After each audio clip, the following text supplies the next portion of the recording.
Okay. You know, so it's definitely levels to play, and you know, certain places you're gonna experience a little more than other places. You know, in high school, I ain't really experienced that. You know, because I didn't really have a great career where I was putting up numbers. Like my senior year was like my year that I actually played. You know what I'm saying? But you know, just going into the situation I went in, I didn't play my junior year. Okay. There were other kids that been there for 4 years, so loyalty was more. You know what I'm saying? It was team. It was loyalty.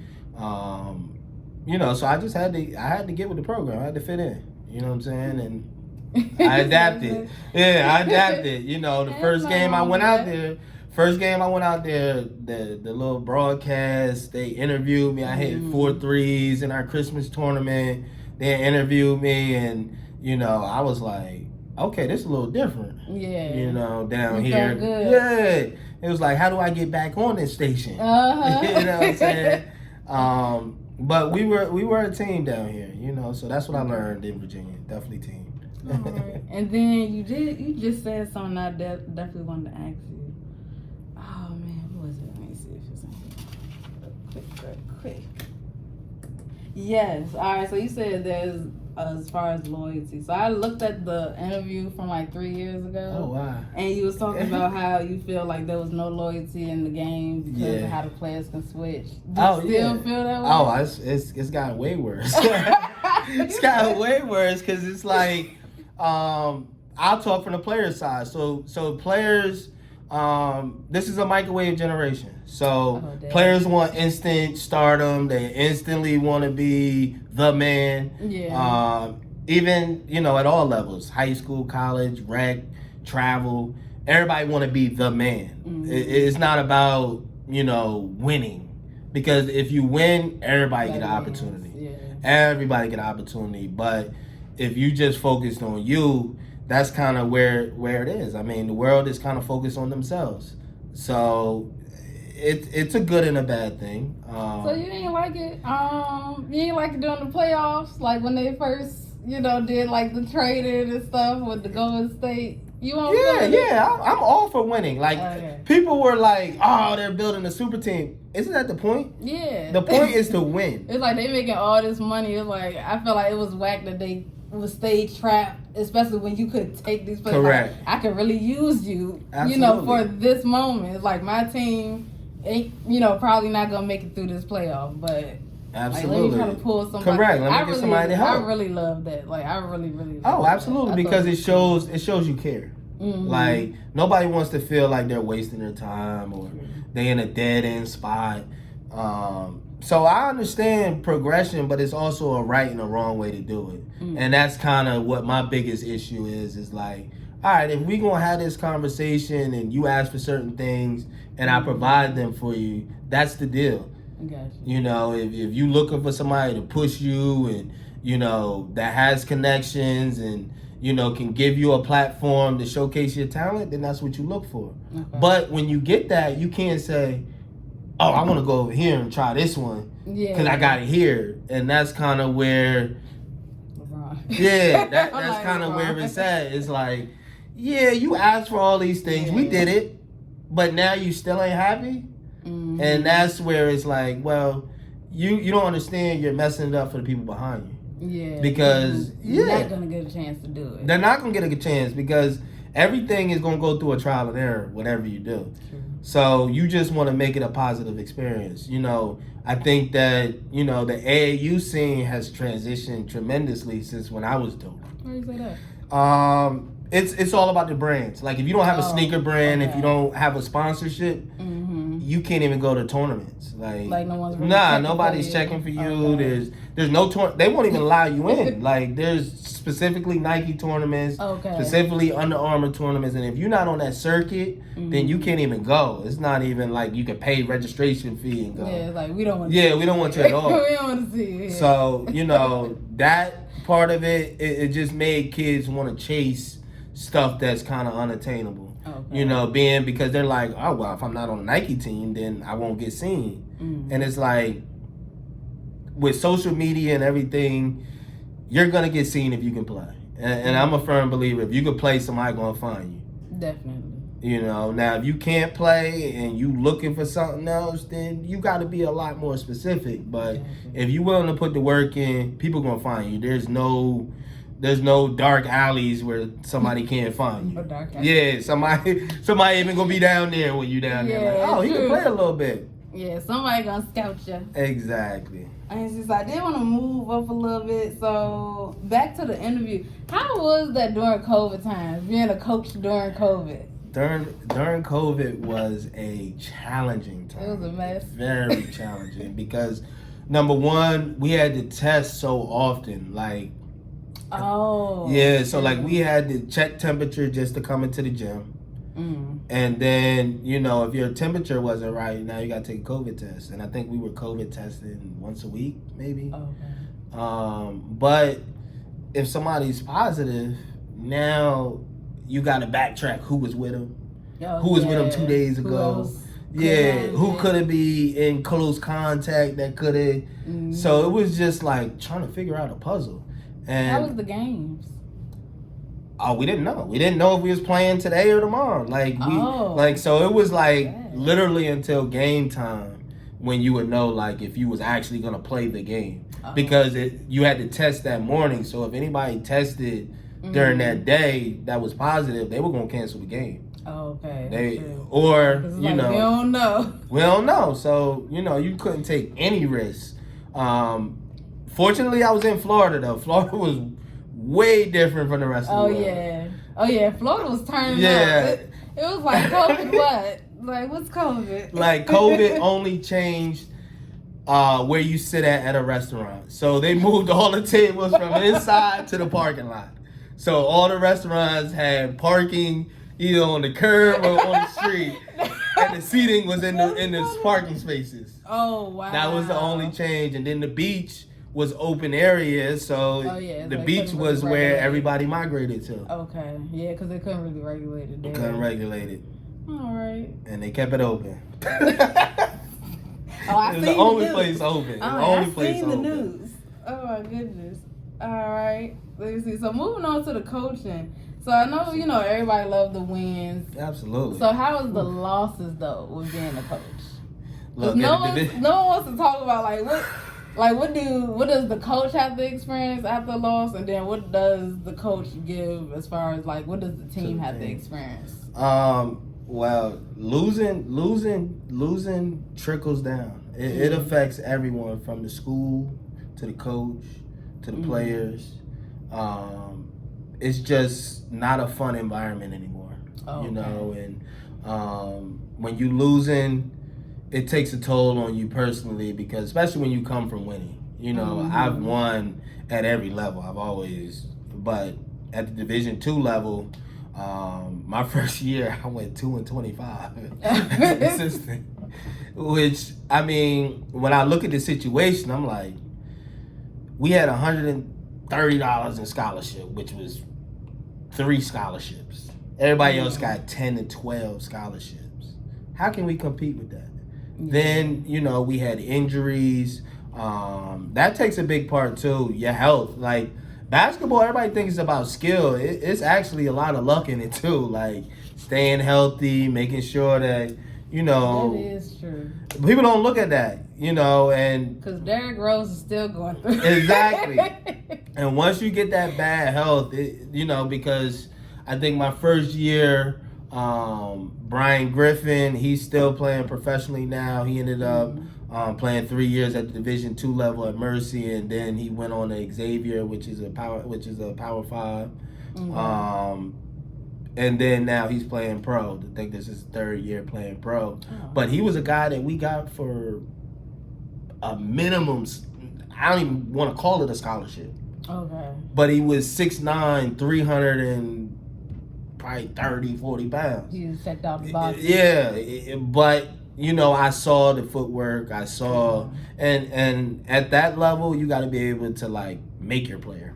Okay. You got to build a player. So you know, he tremendous shout out to him. I mean, he lost. He was able to sit there that year when we were 2-25, and he just was a sponge. He just was like, I'm not gonna do this. I'm not gonna do that. I see why they losing. and he changed it. And you know, he lost probably 100 pounds, and now he's making a living doing what he wants to do.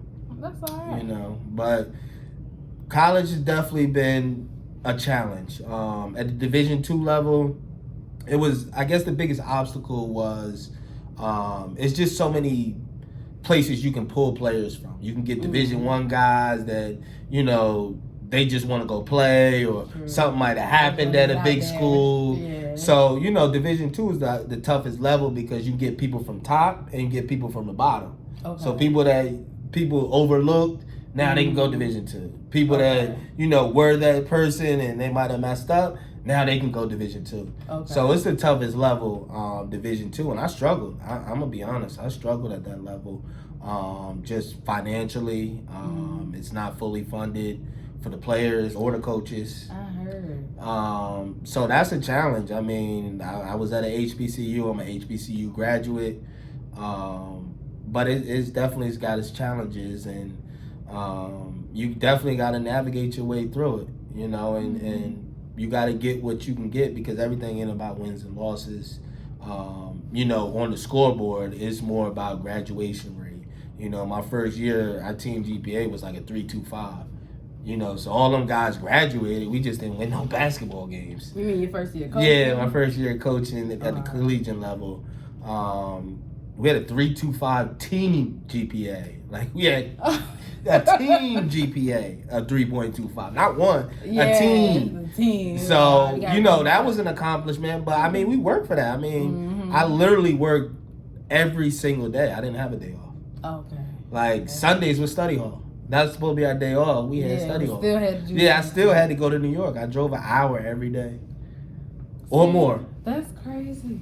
I wouldn't even. And I ain't even going to say the pay on here, because you'd be like, you're out of your mind. You'd be out of your mind. Well, but I'm going to just say it definitely was an opportunity. And sometimes you got to take the opportunity over the pay. Wrong with it. Well, I did want to ask you a serious question, just on a serious note. Yeah. So I see that you was the lead varsity assistant, head JV coach for, how do you say this? Was it Piscataway? Yep, Piscataway High School.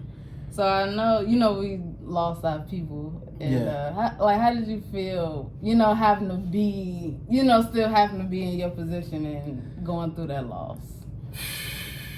That was tough. It was back to back. Yeah, I mean, because I'm a rewind it. Like, the highlights of my childhood was making these trips to Richmond, and hanging out in Jackson Ward. We was in the ward. I didn't know what the ward was. You know what I'm saying? To me, it was like everybody outside. This is fun. Like, we playing games in the house. You know what I mean? With my 3 cousins, and then I go outside. We got a couple more people to play with. So, even my cousin, he had the opportunity to actually come up to New Jersey for a summer and hang out. I mean, he was different. He was up at 6 a.m. every day. I don't care what we was doing. That's what we did down here. Yeah, he up at 6 with full breakfast.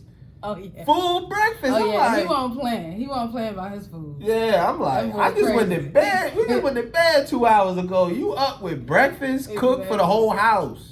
You lying. Oh, he won't play. Oh, he acting. Oh, yeah. He getting up. He cooking. I know. No, I ain't gonna lie. Because his dad used to cook me breakfast like before I could even get a chance to understand what the stove was. Hey, I could count on my brother. Breakfast was his thing. And then, there was never a time that I came to the city and ain't break bread with my cousins, because we was the closest in age, Yeah. We actually grew up together, you know what I'm saying? We really did. It wasn't like, oh, who's this, or I don't really know him, like. It was to the point where people thought you lived. Yeah, like, because I'm going to the ward. Look, I'm going to the ward. No, he don't, but he here though. And I'm there for days at a time. It wasn't like, oh, he going there for like 2 hours. Like, I'm spending the night, all that. I know, even when we moved up here to West End, it was like every other weekend. It was like, Randy coming. All right, let's get a house ready up. Yeah, Mom, like, now we can't have this joint looking crazy now. Exactly. Like, all right, let's get the house looking ready out. But, it was definitely a tough time. And, I think it also, allowed me to kind of get myself together, because it was like, man, life ain't guaranteed. Like we literally, before I think I saw Jay the last time I was even in town, we went out. Oh yeah. But it definitely was like, yo, tomorrow ain't guaranteed. Like you gotta make sure that you're doing what you're supposed to be doing in order to get where you're trying to go. And it's a struggle here. I mean, I ain't gonna hold you. Like Richmond has its challenges, New Jersey had its challenges. I just had to navigate through it. And the fact that I was able to see those challenges early on in life, when I got older, it kind of made sense. It kind of made it full circle, because it was like, all right, I know what wrong is because I actually seen it. We think we know what's right and wrong, but until you actually see it and physically are there, then you don't really know, like, can I get away with this? True. You know what I mean? Because is it really a crime? Is it a crime if I don't get caught?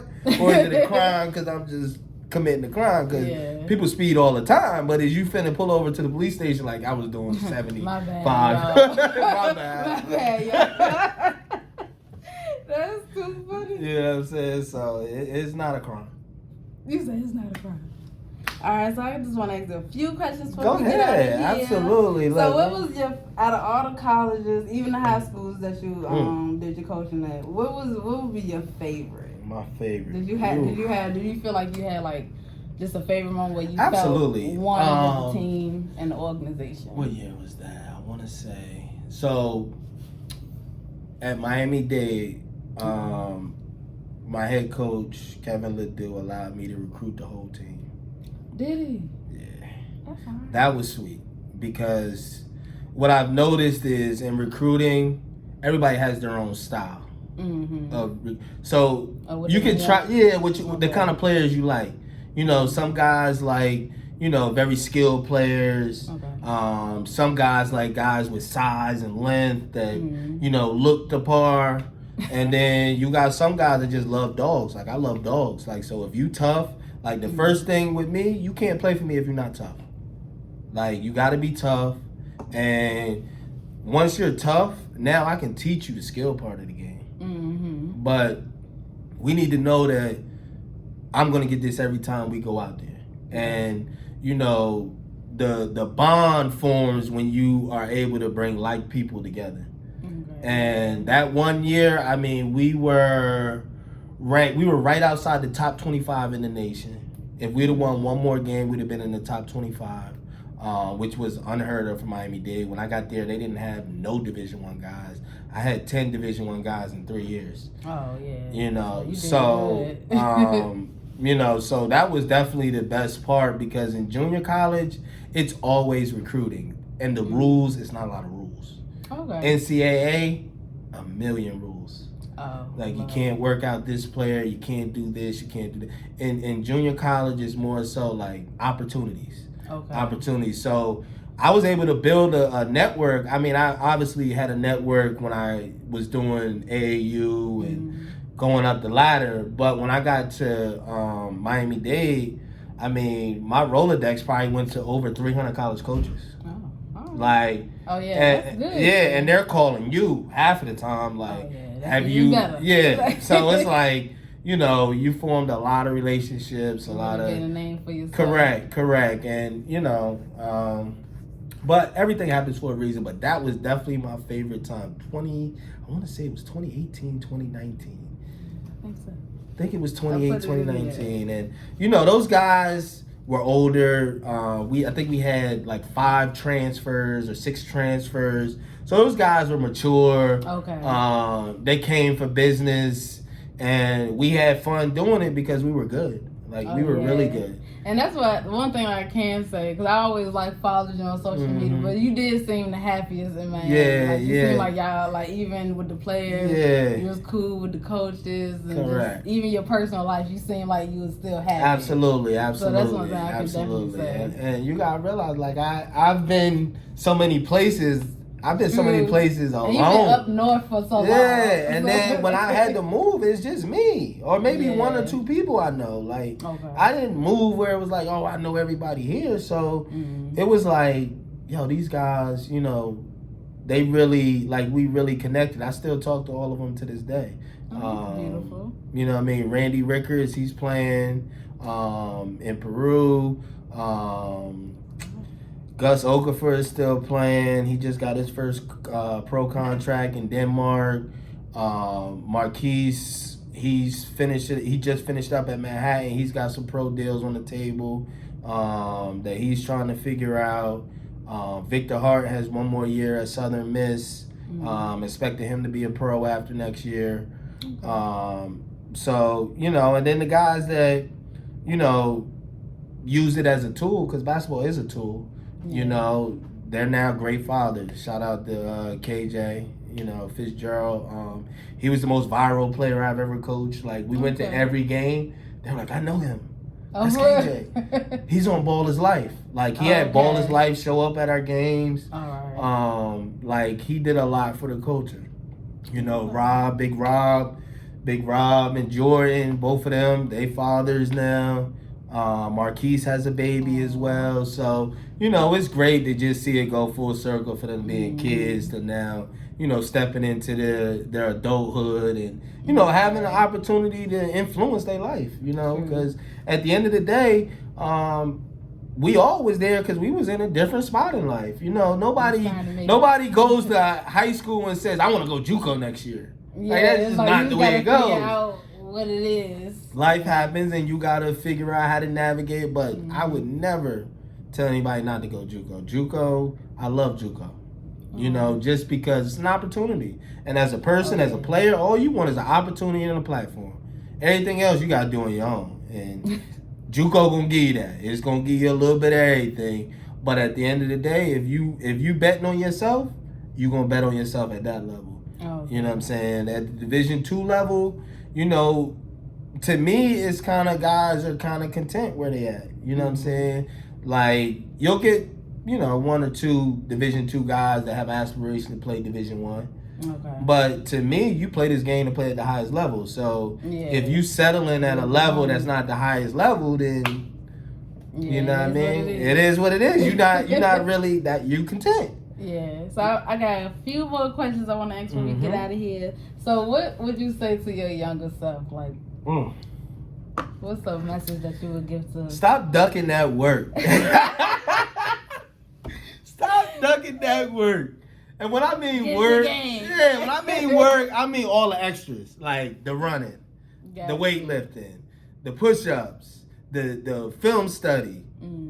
You know, talent ain't gonna take you but so far in this game. You know what I'm saying? I believe I plateaued in 8th grade. Honestly. Why? Just because that's why I had my most success as a youngin. You know, when I got up, you know, when you had to actually be stronger or more physically fit, you know what I'm saying? That's where I struggled. Like with the physicality. I wasn't tall. And I wasn't physical. I didn't look like this. But, you know what I'm saying? When my 11th grade year, that's when I learned, all right, hold on. Everybody going to the gym. What's at the gym? Besides the basketball. You know what I mean? I know the basketball is at the gym. But I ain't know about the weight room part at the gym. It was the weight room part that I was missing. Got you. But it gave me an opportunity to kind of learn and, you know, I kind of went there and just tried stuff. I ain't had no schedule. I literally did bench press every day. Hey, I was like, all right, I'm starting to see the results now. I'm starting to fill out. So, I do remember you coming over one weekend. You was spoiled. I was like, what the hell happened to him? That's when you want to take your shirt off and all that. I ain't experienced none of that. I didn't even want to go to no pools because I ain't. You had Jay in the house doing push-ups every day. I was like, what's going on? Like, you know what I'm saying? That's when I learned what real work was. I think, you know, up north, it's skill. It's skill, and if you could do this, you got a shot. Because, you know what I'm saying? I was skilled. But once you talk to me, oh yeah, I'm gonna get in my bag now. Gotcha. So sometimes I had to get in my bag. I had to go talk to the other dude in order so that I get myself motivated. Gotcha. Because when people tell you can't do stuff, that's what I always heard. Oh, you too small. Oh, you not quick enough. Oh, you not this, you not that. So I always use it as fuel. Like, you not this? Okay, I'll show you. I'm not gonna go out of my way to show you, but I'm gonna show you. Right. You know, so that was a chip that I carried because I was always a little dude. You know what I'm saying? When I was a youngin', ain't nothing wrong with jokers was taking my lunch money and all that. Taking my lunch money. I couldn't imagine. And we became best friends after that. Like, see, and that's how it always happens. My best friend now, me and her ain't even like each other. Yeah. But we love each other now. Correct. Right. And so what's next for you? Well, what's next? Look, going back to coaching. What you want to do? Well, right now, I just I stepped away from the college game just to focus on my son Josh and his development. I want to make sure that he gets a fair chance to kind of really see how far he can go with the game. But in the meantime, I'm really excited about the new opportunities that I got coming up. I just started an incorporation. It's called Y Ball Incorporated. All right. So just a little foundation about Y Ball. Because we all want to know, why ball? Yeah, why ball? Why ball? It could be money-wise, it could be sports-wise, but why ball? And it stands for wealth. You want to make money, obviously. Yeah. Health, it's going to keep you fit. And for you, that's why ball. All right. Wealth, health, and you. I like that. That's why ball. And I'm going to give y'all an exclusive drop right quick. What we got? I'm going to give you an exclusive drop of the logo. Oh, I like that. Cause and that look nice on the shirt too. Yes. That looks real nice. So look, here we are. That's the logo. Y Ball, y'all. Y Ball. All right. I'll drop it later. But any promoters, any brand affiliates, any sponsorship, I am incorporated. I will be doing a bunch of events. But the foundation of the Y Ball is to provide basketball consultation. I want to bridge that gap between high school and college and the pro, because a lot of people go through this process, but they don't have anybody to navigate them through it. Mm-hmm. So they just taking a bunch of shots in the dark, hoping that something fits on the wall.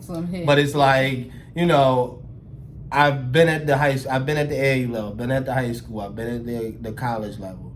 The pro level is next. Mm-hmm. But I've always done a good job of networking and building contacts. So I want to use those contacts to help others. Okay. Me sitting here with 300 names in my phone really doesn't do me any service until I can provide, opportunities for young players, and just get them in track, because I want to start, as young as middle school. Just understanding. That's the best time. Yeah, just understanding what it takes. Because a lot of people want to do stuff, but they don't know what it takes because they never seen it. Mm-hmm. So I have the ability to bring pro players in. I have the ability to bring college players and really good high school players. But what I feel is missing is the navigation. Why did you pick this school? Because they had the best show when you went. Every college visit is supposed to be good. Yeah, like what is it? Did you see the billboard on the highway? Are we taking this because of the perks, or are we taking it because of this school or this opportunity is going to put me in place for the next 25 years? Mm-hmm. Because a lot of decisions we make are short-term decisions, and we don't understand how they affect us in the long term. True, until we take the action. Until you take the action. And then, what if it's the wrong action? I know, they just...